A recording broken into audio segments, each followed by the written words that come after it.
तो क्रिमिलियर नावाचा कायदा काय आरक्षणाच्या बाबतीतला तुम्ही आम्ही समजून घेण्याची गरज आहे. आपल्या आरक्षणाबद्दल कधी या तालुक्यातल्या अपक्ष उमेदवारांनी आवाज शब्द काढला नाही. आपल्या आरक्षणावरती या खानापूर आटपाडी विधानसभा मतदारसंघातील वरच्या दोन काळू बाळूंनी कधी उद्गार काढले नाही की आम्ही तुमच्या समाजासाठी हे करू ते करू. त्यांना माहितीये ह्या समाजाला कसं घडवायचं, त्यांना माहितीये ह्या समाजाला कशी टोपी घालायची.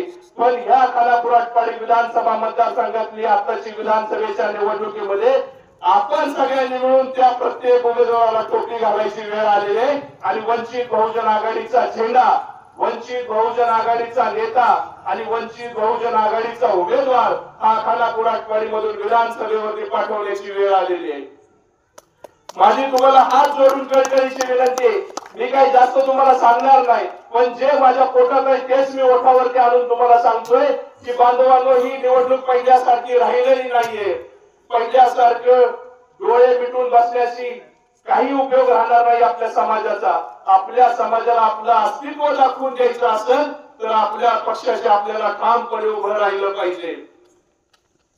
या खानापूर आटपाडी विधानसभा मतदारसंघामध्ये प्रत्येक बहुजन समाजातील तळागाळातील सर्वसामान्य कुटुंबापर्यंत आम्ही जाऊन तेच विनंती करतोय की बाबांनो, आजपर्यंत आपला त्यांनी वापर करून घेतलाय, आता इथून पुढे आपला वापर त्यांना होऊ द्यायचा नाहीये.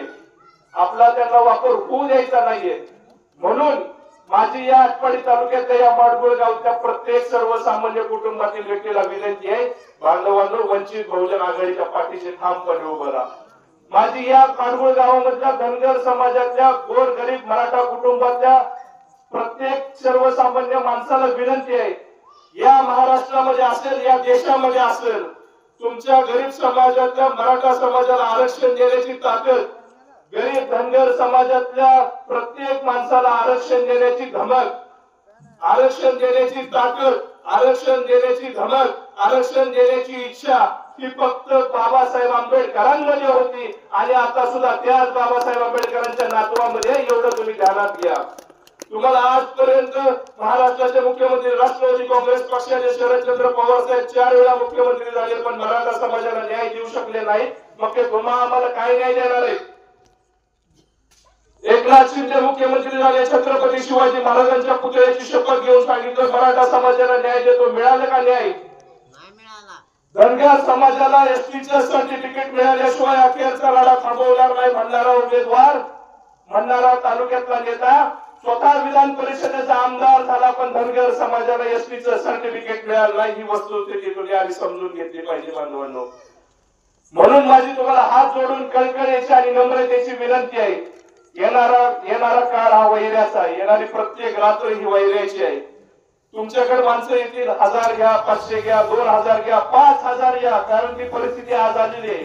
वर्षातल्या एका काळू बाळूपैकी एका बाळूला खाली माणसंच मिळत नाही, अशा परिस्थिती झालेली आहे. त्यांनी ठरवलं 15 ते 20 हजार मतदान पैशावर विकत घ्यायचं. माझा तुम्हाला सवाल आहे, तुम्ही तुमचं मत विकणार आहे का? मत विकलं जाऊ देऊ नका, कारण जी गाढवाची किंमत होती त्याच्यापेक्षा आपल्या मताची किंमत खाली होते, हे तुम्ही आम्ही जाणून घेतलं पाहिजे. माझी तुम्हाला हात जोडून शेवटची माझ्या भाषणाचा समारोप करताना एवढीच विनंती आहे की आपल्या खानापूर आटपाडी विधानसभा मतदारसंघामध्ये 7 नंबरला वंचित बहुजन आघाडीचे अधिकृत उमेदवार संग्राम कृष्णा माने यांचं नाव आहे. चिन्ह गॅस सिलेंडर आहे. माझी हात जोडून कळकळीची विनंती आहे, ही निवडणूक आपल्या अस्तित्वाची आहे, ही निवडणूक आपल्या स्वाभिमानाची आहे, ही निवडणूक सगळ्यात महत्वाची आहे. माझे हात जोडून तुम्हाला परत सगळ्यात शेवटची विनंती की वंचित बहुजन आघाडीला भरघोस मतदान करा. आपल्या हक्काचा, आपल्या अन्यायाच्या विरुद्ध आवाज उठवणारा उमेदवार, आपला नेता विधानसभेत पाठवा, ही कळकळीची विनंती करतो आणि तुम्हा सर्वांची रजा घेतो. जय जिजाऊ, जय शिवराय, जय ज्योती, जय क्रांती, जय भीम, जय भारत. धन्यवाद.